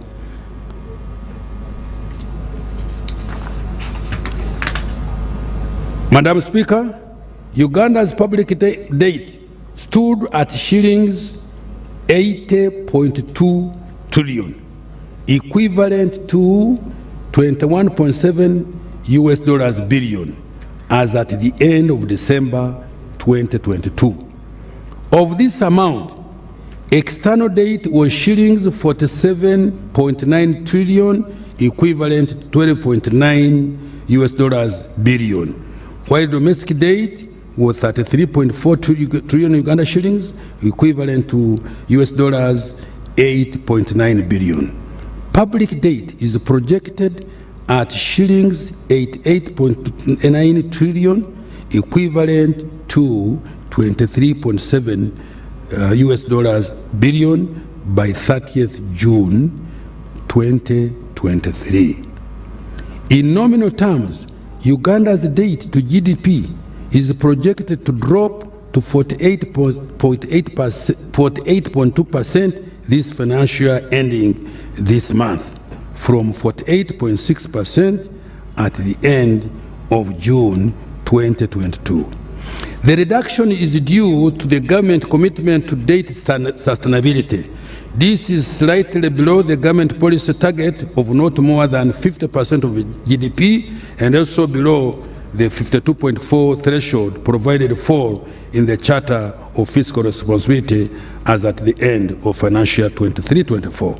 Madam Speaker, the debt service to domestic revenue is projected at 34.1% for the financial year ending June, compared to 30.6% in the previous year. The increase in debt service cost was due to external commercial and domestic borrowing. This takes away money from the budget, which would have funded other government priorities such as health and education. Debt sustainability. Madam Speaker, to maintain debt sustainability, government will work to 1. Ensure effective implementation of the domestic revenue mobilization strategy to boost the capacity to increase domestic revenue collection. 2. Reduce expenditure in areas of lower priority in order to support fiscal consolidation. 3. Access new sources of financing, including climate and green financing, leveraging private equity for infrastructure investment and scaling up public-private partnerships, and leverage non-traditional innovative funding structures and identifying appropriate credit enhancement mechanisms. 4. Limit non-concessional debt to high-impact, high-return projects such as the standard gauge railway projects, development of industrial parks, power transmission lines, water for production and tourism roads. 5. Reduce domestic borrowing. Measures to deepen the debt market. Madam Speaker, my ministry has been working with the Bank of Uganda to reform the domestic capital market and make it more competitive. These reforms include rolling out of the use of a mobile money platform for investing in government treasury bill and bonds to broaden the investor base by enabling ordinary Ugandans to participate, increase competition, and reduce the cost of borrowing. 2. Finalize the framework for creating new and innovative government bonds to finance the budget, including infrastructure bond for financing infrastructure projects, green bonds for financing climate-smart projects, Shukuku bonds for integrating development finance based on Islamic banking principles, among others. Madam Speaker, the draft bills to operationalize Islamic banking in Uganda are ready for submission to Parliament. I urge Parliament to expedite their enactment to allow the private sector to access this source of funding. Resource envelope for financial year 23-24. Madam Speaker, the resource envelope for financial year 23-24 amounts to shillings 52.7 trillion as detailed below. 1. Domestic revenue amounts to 29.7 trillion, of which 27.4 trillion will be tax revenue, and the 2.3 trillion will be non-tax revenue. 2. Domestic borrowing amounts to 3.2 trillion. 3. Budget support accounts for, budget support 2.8 trillion. 4. External financing for projects amounting to shillings 8.3 trillion, of which 3.0 Uganda shilling trillion is from grants, and shillings 5.3 trillion is from loans. 5. Appropriation in aid collected by local governments amount to shillings 287 billion. Domestic debt refinancing will amount to shillings 8.4 trillion. 7. Other financing shillings 222.0 billion. Madam Speaker, total expenditure will be 52.7 trillion. Wages and salaries will amount to 7.3 trillion, and non-wage recurrent expenditure 13.5 trillion. Government of Uganda development expenditure amounts to 6.1 trillion, and external project supporting financing is 8.3 trillion Uganda shillings. Arrears worth 215.8 billion will be settled. Appropriation aid shillings 287 billion have been provided for. External debt repayment amounting to shillings 2.6 trillion and interest payment of shillings 6.1 trillion will be made. Domestic debt financing amounting to 8.4 trillion. Madam Speaker, I have attached the details of the resource envelope and other allocations for financial year 23-24. I conclude. Madam Speaker, this budget is dedicated to the Ugandans who are currently not in the money economy. Let me repeat. Madam Speaker, this budget is dedicated to those Ugandans who are currently not in the money economy. To those individuals and households whose income per year is below 20 million shillings. They have now the opportunity to utilize the support that the NRM government has provided under the parish development model, the MIOGA, and other government initiatives. This budget supports taxpayers who are recovering from the after-effect COVID-19. For industrialists and entrepreneurs, it improves the environment within which you are operating. It aims to lower the cost of doing business, reduce the time spent transporting goods, including agricultural produce from farm to markets. It also ensures that what you produce and manufacture is competitive in the region and the global export markets. This budget supports the transformation from a raw material-based economy to a manufacturing and knowledge-based economy. It therefore promotes value addition, business growth, and job creation for the youth, women, and all Ugandans. It is a budget that provides opportunity for every Ugandan to have a stake in this economy. I therefore dedicate this budget to those Ugandans who are working hard day and night to expand and modernize our economy and our country. I beg to move, Madam Speaker. Thank you so much, Honorable Kasaija, Minister of Finance. Just a slight correction on resource envelope for financial year 2023-2024, and this is for our Hansard. Other financing is 229.0 billion, not 222. Just a slight correction. Then on the public debt stock, the public debt stock is 80.8 trillion, not 80.2. That is what is on your record. So the Hansard should be corrected. Yeah. Then on the issue of the loan which Uganda intergovernmental fiscal transfers, that is phase 2. Then Uganda Secondary School Expansion Project. These loans were approved in 2021. And what is delaying the implementation is the acquisition of ownership of land. One of the conditions that was given is that the schools must give ownership. There should be evidence of ownership. So we request local government and central government to ensure that there is ownership of this land for implementation of the loan. Otherwise, we are already paying the interest. The other issue is on, I had members heckle on the issue of the standard gauge railway. The standard gauge railway, a loan was passed in 2021 by Parliament and was returned in 2023 after change of term of borrowing.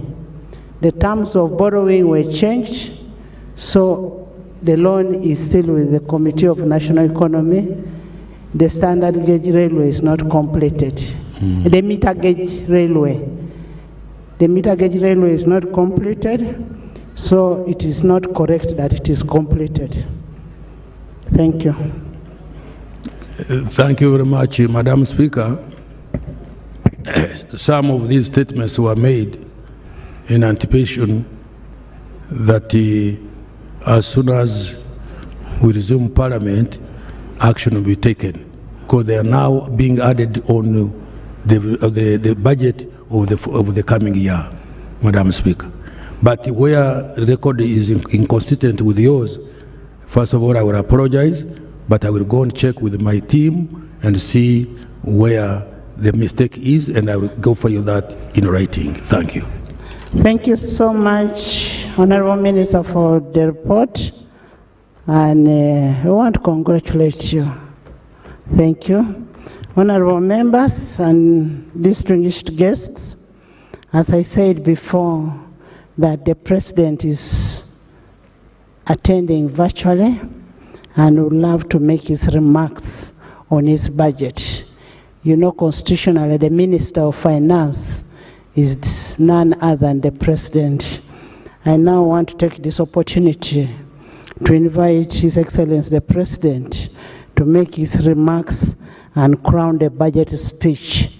Your Excellency, you're most welcome. Kindly address Parliament and by extension, the nation. Minister of Finance is the President. Excellency the Vice President, the Right Honorable Speaker of Parliament, His Lordship the Chief Justice, the Right Honorable Prime Minister, all the other leaders of the state and the party, their Highnesses, the cultural leaders, ladies and gentlemen. I thank the Minister of Finance for reading the budget on my behalf. As I told you in the State of the Nation address, and as the Minister told you a little while ago, our economy will be US dollars 55, will have grown by 37 times. It has increased 37 times in size compared to Uganda's economy of 1986. Therefore, we have done a good job on the three tasks. These tasks should be clear to all of you who get involved. The three tasks are what we call minimum economic recovery. That is what we set out to do in 1987. Minimum economic recovery, number one. Two, expansion of the sectors that had recovered. those sectors which had recovered, to expand them. And 3, diversification from the original narrow spectrum of the colonial times of the 3 C's and 3 T's. You remember I have told you many times about that economy of the colonial times of the 3 C's and the 3 T's. The 3 C's being cotton, coffee, and copper, and the T's being tobacco, tourism, and tea.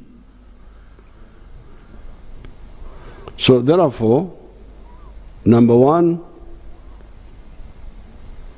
we restored that small economy which had been destroyed. That is what we called the minimum recovery. Secondly, we expanded that small economy. That's why, for instance, you hear that coffee, which was 2 million bags, is now 9 million bags. Tea, which was 23 million kilograms in 1986, is now 60 million kilograms. So, number 1, recovery. Number 2, expansion. Number 3, diversification from the original narrow economy of the 3 C's and 3 T's to many more commercialized products, such as what? Fish. Fish was dying of old age in Lake Victoria here. But now we have something like, at one time we had gone to 22 factories, but now I think we have like 12 factories of fish. Maize was just for roasting on the roadside. People didn't know that maize was money. But now maize, in fact, they used to make a distinction between what they called cash crop and food crop. And food crop was supposed not to be cash crop. So maize was cash crop, was food crop, not cash crop. It is now both. Bananas, milk, that's how my tribe had been left out of the money economy by the colonial people. Milk was just for drinking and making the Banyankore women very fat. But it was not a source of money. For money, for milk of selling in the towns, it was coming either from abroad or from Kenya, KCC. Beef, cocoa, beans, gold, etc. All these have now been added. So therefore, clearly, minimum recovery, expansion, diversification should be clear to all of you who talk so much about some of these things. Those are the 3 tasks. But we also added a 4th task, the knowledge economy.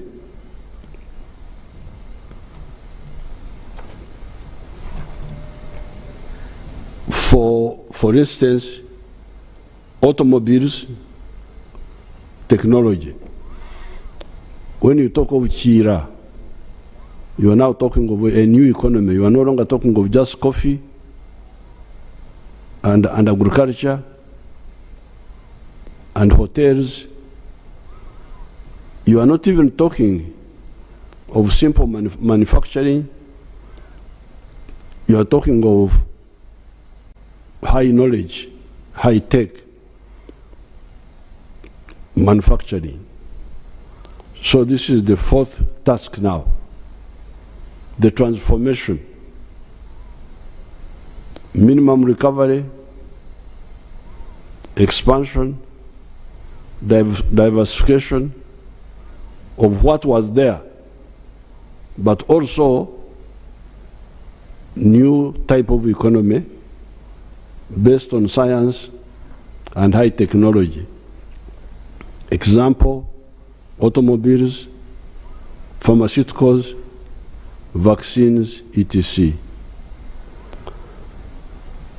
This is in addition to some limited industrialization for some of the products in the areas of sugar, for instance, steel products by recycling scrap, soap manufacture, beer, beverages, cement, etc. So apart from the high tech, we're already moving also on that really low technology value addition to our raw materials. And these are very important, very interesting figures. This value addition, sort of partial industrialization, is aimed at two missions. Number one, import substitution. Mulekerao okusaka, don't import, make locally. But also export promotion. Now, apparently, when I was writing this short speech, when here in my house, when some people said I was in ICU, I think my ICU here is a good one, because it allows me to do one or two things, assisted by my comrade, Mama Janet, who is here, from a distance, as you can see, safe distance. So when I was writing this short speech, I asked my people, and I would like Omguruska Seija and his team to cross-check these figures, but because if they are true, they are very interesting. The import substitution value of these industrial products, these small industries of ours here, for Mitaimbwa, for all these Sabuni, those low-tech industries, apparently the import substitution value of these industrial products is about US dollars 3.6 billion.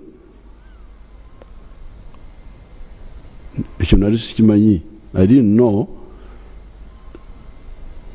that these small factories of Mitaimbwa, steel bars, soap, all these our little factories, that they are saving us a figure of $3.6 billion, which we would have to look for if we are still importing them. But they are also apparently bringing into the country as export earnings US dollars 1.6 billion.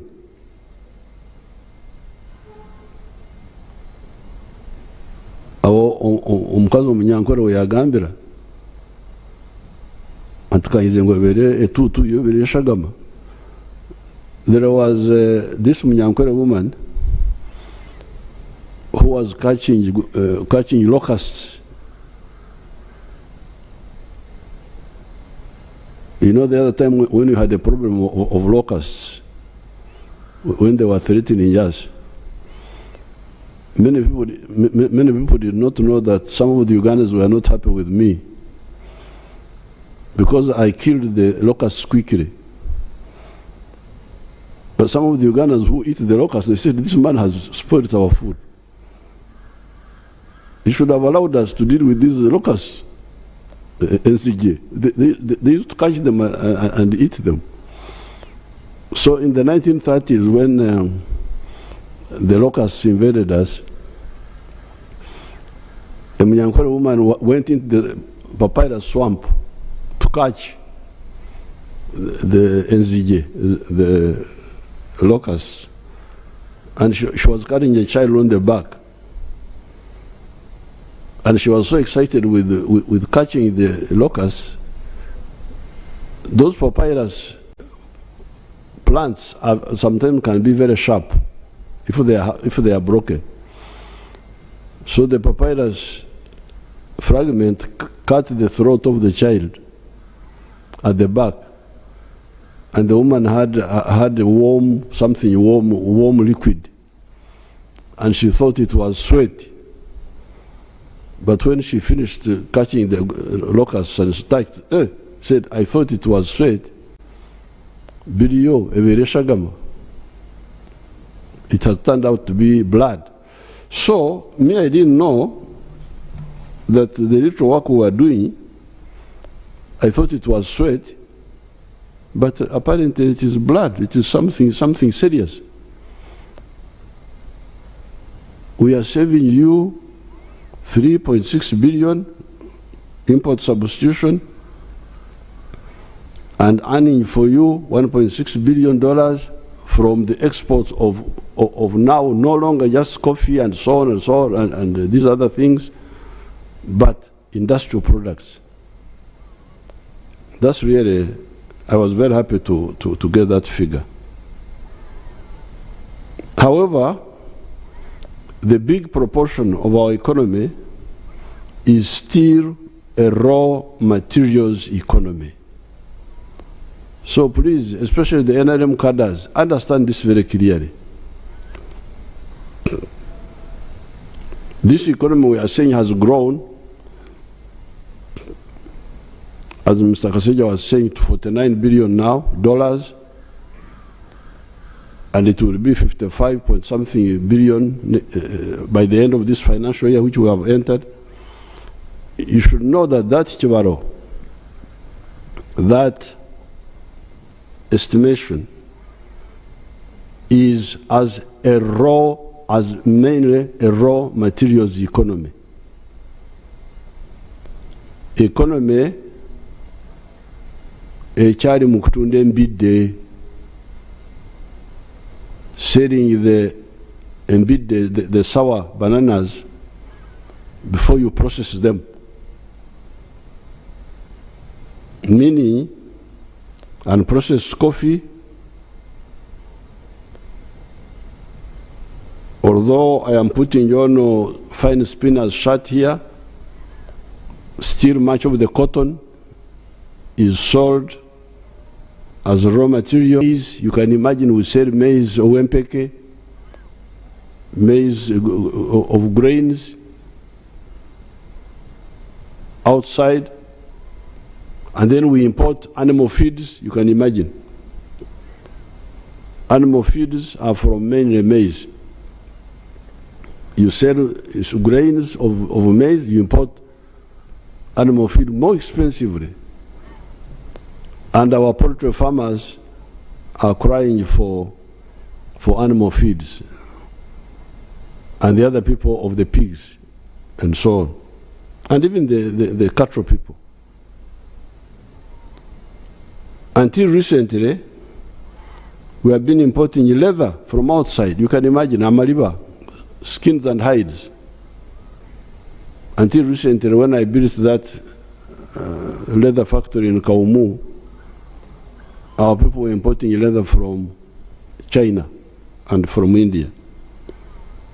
Now, this is where, and I was hearing all of you making speeches there, but I am begging you, all the NRM cadres, this is where history demands collective and cohesive action from the NRM cadres. Now that we have got an educated workforce, because now we have got, you saw what Mr. Kaseja was saying, that 80% of Ugandans now can read and write. You heard him saying it there. 80%, literacy rate, 80%. From 43% are literate. We are building or repairing the railway system. Here in the speech I did not add, but Mr. Kaseja talked about it. We have got cheap money in UDB for industry. Every effort must be made to add value to all our products. Because this is what is lacking now. To add value to all our products. Add value to coffee, please. Why? Because you will get money more than 10 times more when you add value to coffee than the way we are selling it now. To cotton, timber, cocoa, even fish products, although the factories are producing fish, fillet and so on, but we can add more value apparently. Gold, we need more gold refineries. Iron ore, we don't want to sell iron ore unprocessed to anybody. We need to sell steel, copper, vermiculite. There's a lot of vermiculite in Bugisu there. Phosphates, you can imagine we are crying that there is a war in Europe, so we can't get phosphates now. We have phosphates here in Tororo. The Chinese man who had come there, our people stole money from him. He was stupid. He was giving bribes to idiots and thieves. But we shall get other investors. So, adding value to phosphates, petrochemicals, maize, bananas, etc., etc. By doing this same economy will jump to US dollars 550 billion instead of the mere 55.2 billion we are talking about, laudable though it is. I am happy to say, oh, we have gone to 55.2 billion, but I'm not satisfied. No. And I think in the other speech which I gave on State of the Nation, I quoted the example of South Korea, and I was able to quote for you the economy of South Korea in 1961. I hope you can compare it with Uganda of 1961. I think that time in the other speech I said the economy of South Korea was two something billion. It is now almost 2 trillion. Imagine the little South Korea has got a GDP half of the whole GDP of Africa. Of Africa to Baswara. South Korea is half size of Uganda. But they now have a GDP which is, I think, almost 2 trillion. And you hear that, I hear all these people quoting when they go to meetings. African GDP is now 3-something trillion. I really feel embarrassed. Why can't these people keep quiet? How can the whole of Africa have economy smaller than Japan? Because Japan has got something like 5 trillion. Now here you are talking about the GDP of Africa being 3 trillion and you talk about it. You are not even embarrassed. Me, I'm embarrassed to talk like that.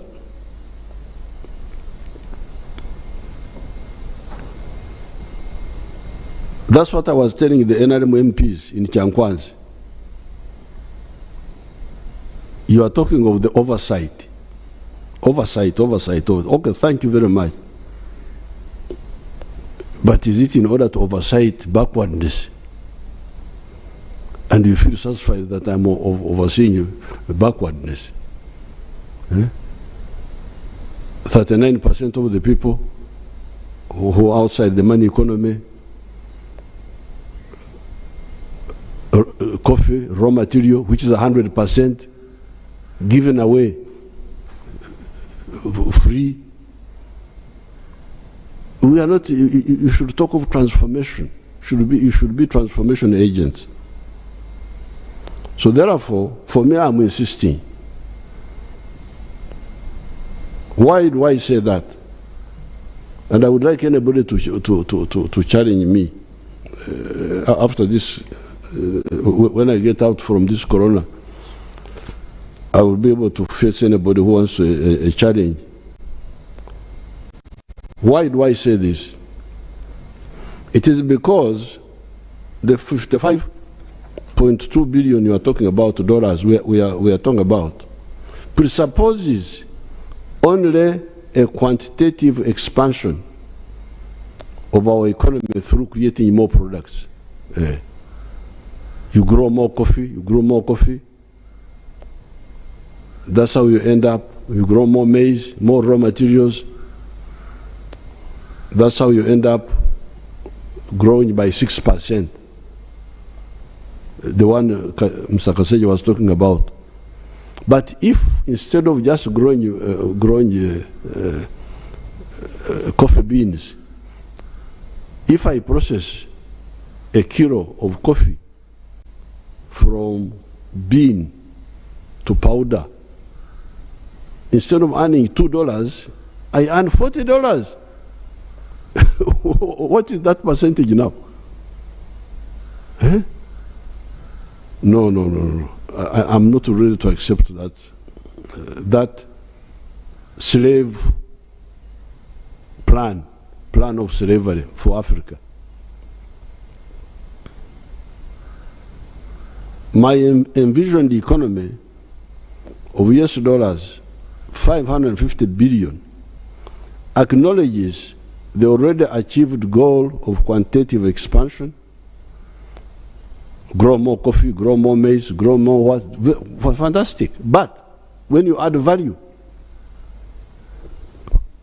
what growth speed are you talking about?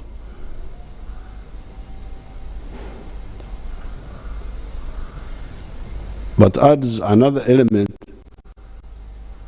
My envisioned economy of the US dollars 550 billion acknowledges the already achieved goal of quantitative expansion, but adds another element of qualitative leap through value addition. This is what I'm talking about. That is not all, however. Remember, there are still 39% of our households that are still spectators instead of being part of the players. These are the Bakorele Chida Kyonka, teach me ichkeken, working only for the stomach. Here below is a report written for me by Major Gaba, one of our army officers, about one of our wealth creators, Nyakana of Rwengaju, near Fort Portal. This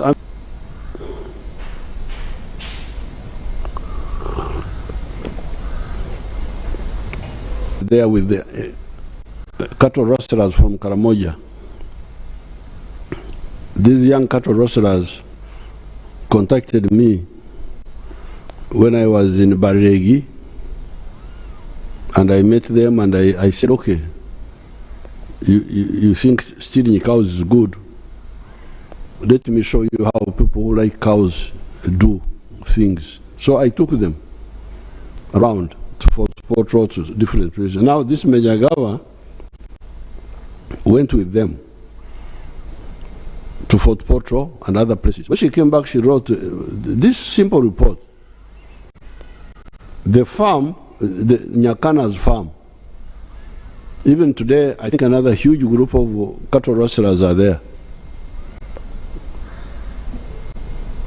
Mr. Nyakana's farm sits on 1.25 acres and does the following economic activities.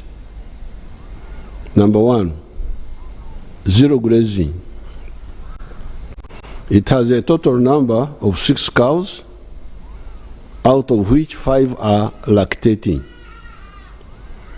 These 5 cows produce 116 liters of milk per day. A liter of milk in the area ranges between shillings 1,000 and 1,200.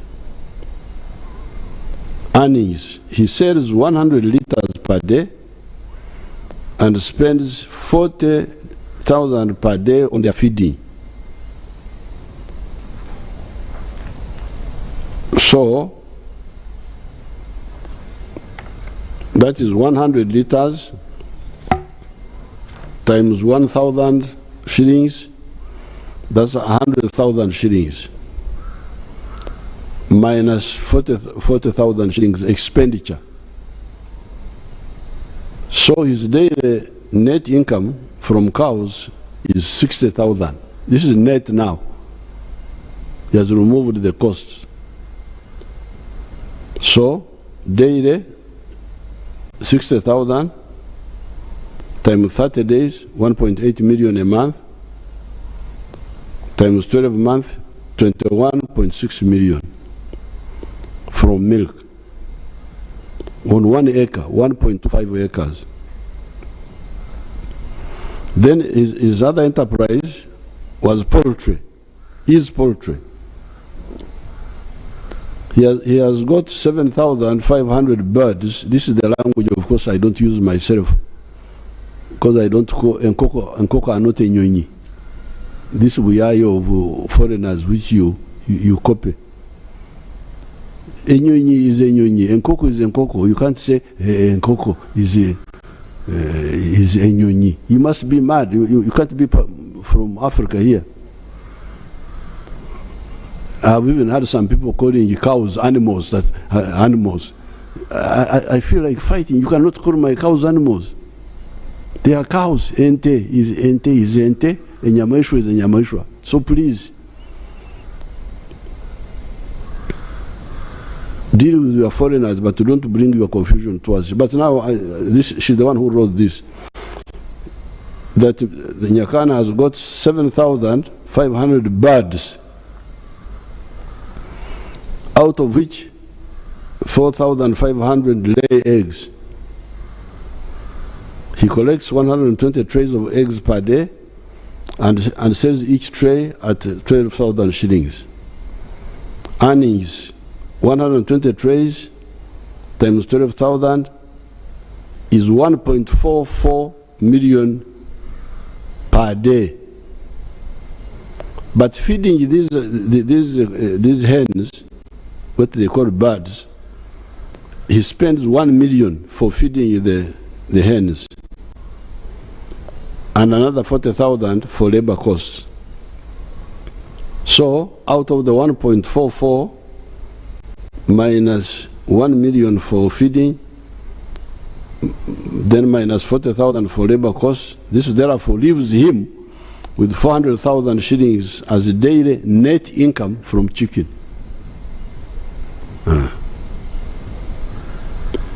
400,000 per day times 30 days is 12 million in a month.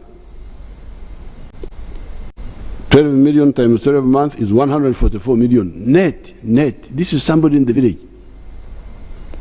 He has got net 21 million from milk, and now has got net 144 million from eggs.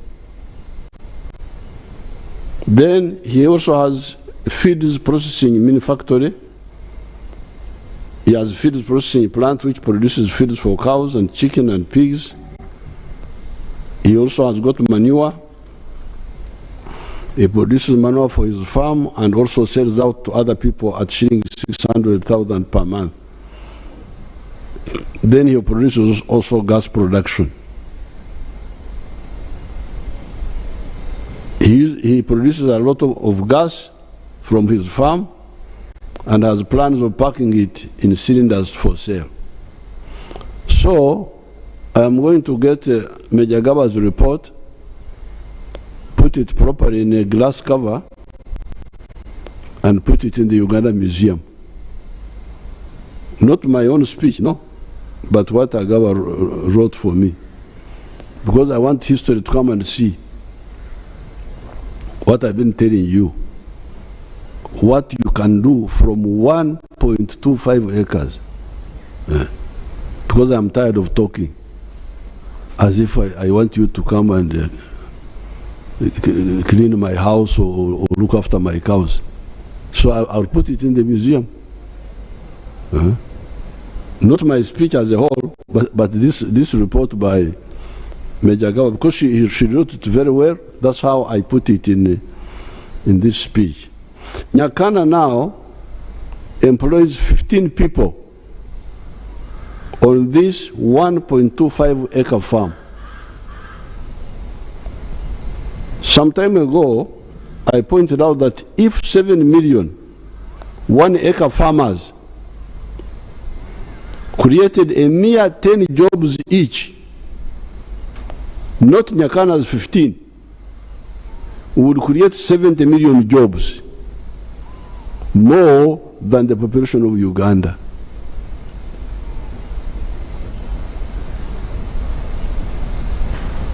And if you want to know that this is possible, you should find out how many Africans came from other countries and came here. Banyarwanda, Barundi, people from South Sudan, from Tanzania.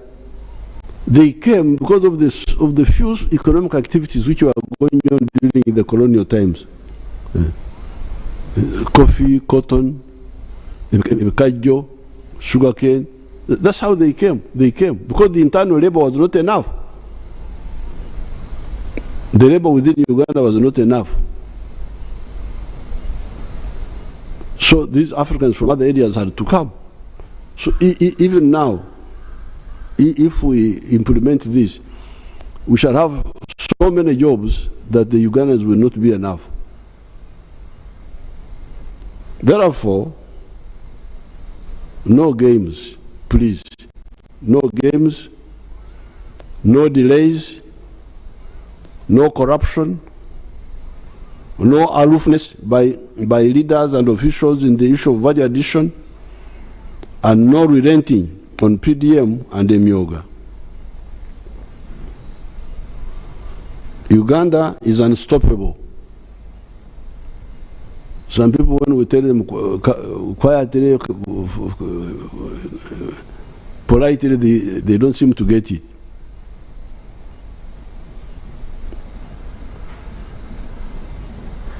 On the side of agriculture, I did not talk about irrigation, solar-powered irrigation, because that one is very, very crucial to be able to stabilize agriculture.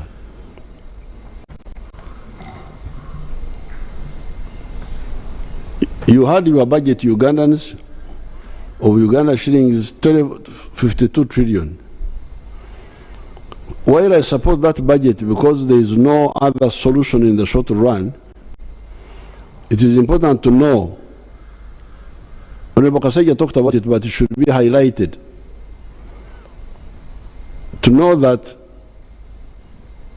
shilling 17 trillion of that budget is to pay debts. He talked about it towards the end of his speech. He talked about it, but it should be highlighted. The 52 trillion we are talking about, 17 trillion of it is to pay debts. Amawanja. Many of these debts were being pushed by the neo-colonial public servants until recently, when I put down my foot and insisted on approving every loan. That's why you hear that these loans take time now to be approved, because I insisted I must approve of every loan, external loan. Because all this money was not worth borrowing. If you audit it, it was not borrowed for a good purpose.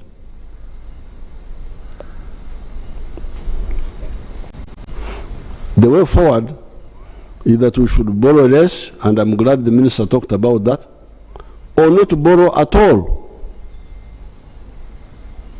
With the discipline, we do not have to borrow at all. URA is also still under collecting taxes. Those URA people, I saw Mr. Msingus there in the TV there, but they are also not doing a good work. Their tax GDP ratio of 13% is not serious. In Europe, countries like Holland, our tax GDP ratio of 39.7%. However, we say in our language here, ekitata muhima tekimala konte. When a cattle keeper still has life, he will get new cows, even if the old ones died. We shall learn from the mistakes of the past and perform better. Now, what I want the NRM cadres to understand is that in order to do the industrialization I talked about, we don't have to use government money. The government money has already been used on the basics, infrastructure, security, and so on. The strategy is to handle well the private sector. Private sector can help us industrialize our country, provided we handle them well.